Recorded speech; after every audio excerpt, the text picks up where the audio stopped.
How's it going, my RWBY friends? This is going to be a discussion on WhiteRose, the ship between RWBY, the ship between Weiss. If you don't know that, you probably aren't watching this video because you like WhiteRose, though. And as a matter of fact, if you don't like WhiteRose, maybe you don't want to be watching this video. Just saying. But then again, if you do, even if you don't ship WhiteRose, but it interests you, the point that I'm about to make, in that case, maybe you want to stick around and watch this video. But basically, I've been thinking and thinking and thinking, and you guys know, like, I've never really made a shipping video before.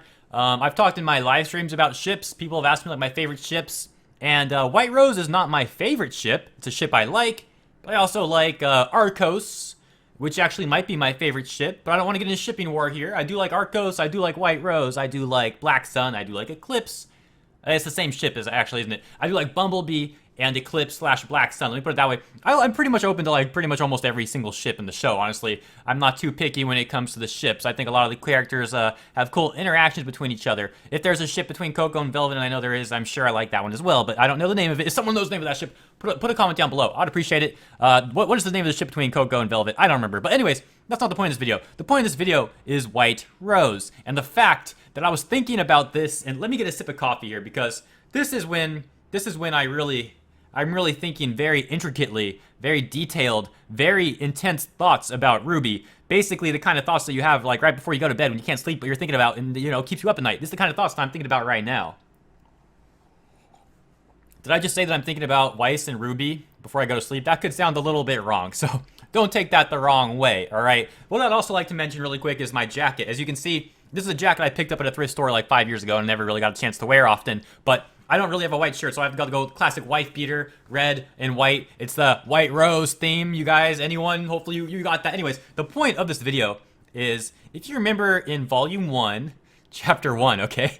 Volume 1, Chapter 1. I know it was kind of far back, but you know what? If you don't remember that, I'll put a link in the description for you guys. You guys can take a look at that video. Honestly, you don't even need to watch the whole thing. Just watch, like, the first 5 minutes. Not even the first 5 minutes. The first 2 minutes of the video is all you need to watch to have a very good grasp of this theory. You remember RWBY Rose? I think that was actually the name of the chapter. But do you remember RWBY Rose? I might have had too much coffee, by the way, guys. Just a heads up. Kind of I got up early today. I've been having a lot of coffee today. Anyways, RWBY Rose, name of the episode and also the name of the girl, and I'm discussing this video about, well, one of them. She was in the little store that Roman Torchwick was robbing, right? And she was in that store with her headphones on, listening to something. Do you remember what she was listening to? It was a song.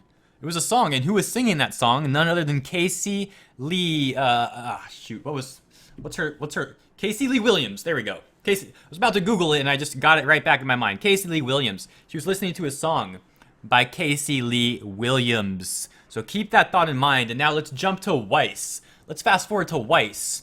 Obviously, we know that Weiss is a little bit of a singer. We've seen that throughout the show, not really often, but we do know it's a thing. In the white trailer, she was singing in front of an audience, and then later on in Volume 4, we have Jacques mentioning her singing career again and asking her to sing in front of an audience because it'll benefit Atlas, it'll benefit Beacon, it will raise charity, and people will appreciate it. It'll raise charity, it'll raise money, and people will appreciate it.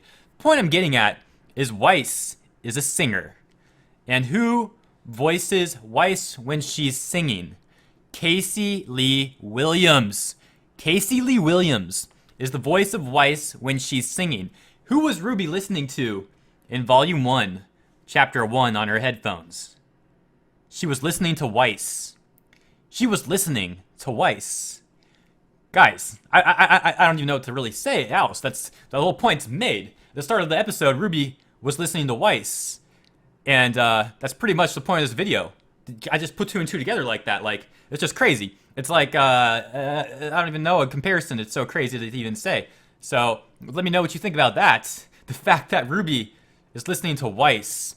And obviously we know that RWBY considers Weiss her best friend, and she holds her close and stuff like that. But that's besides the point. You know, that stuff is irrelevant when you consider the proof that I'm laying in front of you right now. RWBY loves listening to Weiss sing. And that's really the point of this video today that I want to tell you guys about RWBY and Weiss, WhiteRose, so to speak, and how very close to canon it may be. Now, all that said and done, you could say this is a bit of a potato theory. You know, being serious with you guys, I guess you could say it's a little bit of a potato theory. You know, it's not exactly confirmation, but if you do ship WhiteRose, I think it's kind of cool to think about it that way. Yeah, it's pretty much all I got for you guys today. Little WhiteRose discussion. This is the first shipping video I ever made. And, you know, speaking of maiden. The last video I made was about a maiden. The maiden in that video was Amber. Amber, the maiden. Let's go back a few chapters. Well, I guess I'd say a few chapters later if we're talking about Volume 1, Chapter 1. Anyways, a little bit off topic here, but I thought this was cool, and I realized after the fact. I made a video on Amber. And as we know, the fairy tale that the maidens are told about, that fairy tale is the tale of the seasons. And the day before I made that video, or was it the same day actually? I don't remember. Either the same day or the day before was the start of the new season. So it actually worked out pretty crazily that I made a video on a maiden, part of the tale of the seasons, on the same day in real life that we had a season change. I don't know. Life works out in funny ways sometimes, guys. I really, like I said, probably had too much coffee today, but I'm making this video because I wanted to talk to you guys, and hopefully you found this entertaining. Kind of a ridiculous video. I'm sorry. I'm sorry if you didn't like this. Dislike it if you didn't like it. Dislike it. Tell me how lame I am. Either way, I'll be happy to hear from you. I'm kind of lonely. You guys know I live by myself. I got a cool dog over there. He's licking himself right now. Anyways, before I start rambling on, let me end this video here. Thank you for watching. I hope you enjoyed, and I'll catch you next time.